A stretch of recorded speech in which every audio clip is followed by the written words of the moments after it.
So we are headed to meet with one of the doctors that helps with treating some of my clients. He wanted me to come check out his facility.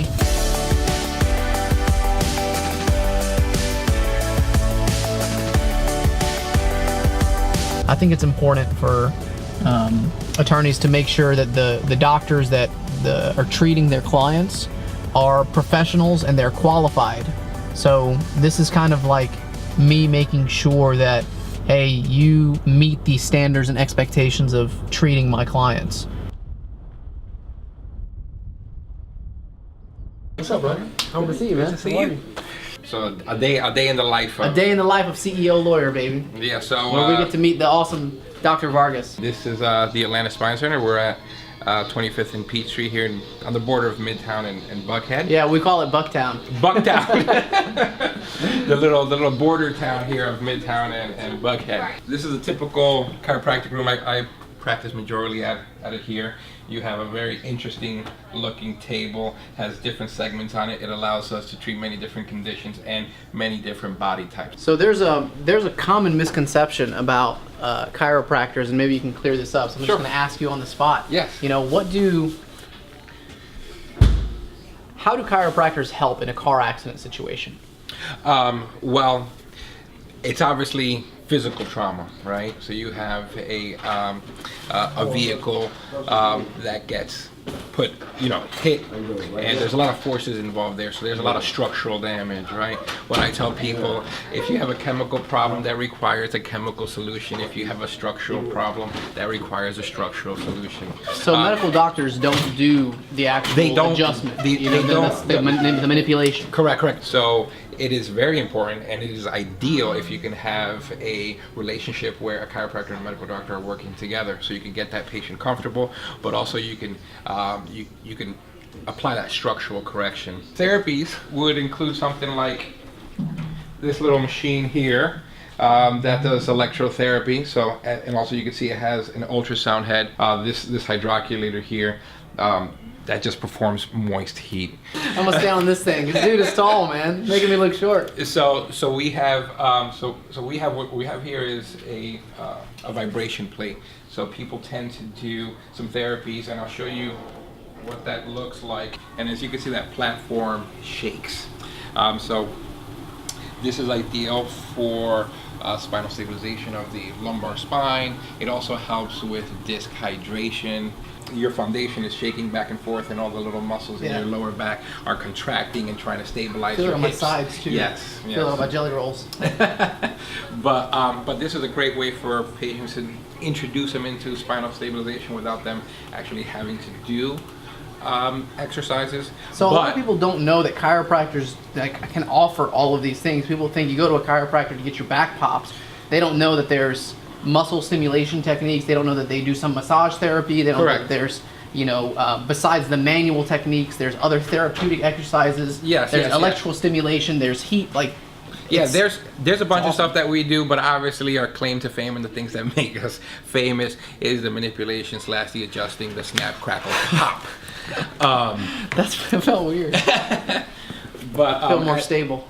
But as you can see here, this is more of a physical therapy atmosphere, where we'll have some tables here, we'll have some actual bikes where we can do therapeutic exercise, a recumbent bike, a hand bike, different types of exercise balls, free weights. These are scoliosis wall bars. You got to make sure, and I think it's an attorney's job to make sure that the doctors that are treating their clients are qualified, so it's not a bad idea to meet the doctor, see their facility, because you never know. And if somebody's doing their work in some shady sort of back room with no exposure, I would feel uncomfortable having my client treat there, And God knows what kind of negative legal ramifications that may have later on in a personal injury case if you're actually having your patient or client treat at a, let's say, questionable facility. Right. The equipment might not be up to par, or they may just be underqualified to handle specific injuries. So over here, we use this again for hand-eye coordination. We have different weighted balls. that patients get to throw at it. That's a pretty heavy ball. So do they just push it? Just throw it on there. Or was it supposed to break everything? Yeah, you don't have to throw it that hard. If somebody's really tight, has some muscle spasms or some trigger points that we need to take into consideration with their whole treatment plan, we'll have them see the massage therapist. Here's another. Oh, cool. Digital x-rays? Digital x-rays, yes, yes. So that's another thing. Like, a lot of people don't know that they can go to a chiropractor and get x-rays done. Now, do all chiropractors do x-rays? All chiropractors are taught how to do x-rays, and they are taught how to interpret them. So you've got digital x-ray here, so clients can, so someone gets in an accident, they can literally call your office and say, hey man, I'm not feeling good, not sure if something happened in my back. They don't want to wait at an emergency room forever. Right. They can come here, you can do the same type of x-ray that they're going to do at the emergency room. Is there any different? For these x-rays, no. I've seen this come up before. What's the difference between an x-ray and an MRI? So this is an x-ray, facility here. Correct. What's the difference between the x-ray and the MRI? Okay, so the x-ray, what you're looking at, majority is bone, all right? When you have an MRI, that's a lot more detailed. Not only do you see bone, but you see ligaments, muscles, tendons, nerves, everything pretty much. Do you usually get the x-rays done first and then, based on those x-rays you can decide whether a client needs the MRI, or is it just sort of like a general rule everyone gets MRIs, or how does that work? No. People usually get MRIs when, one, you have a condition that's not changing, let's say.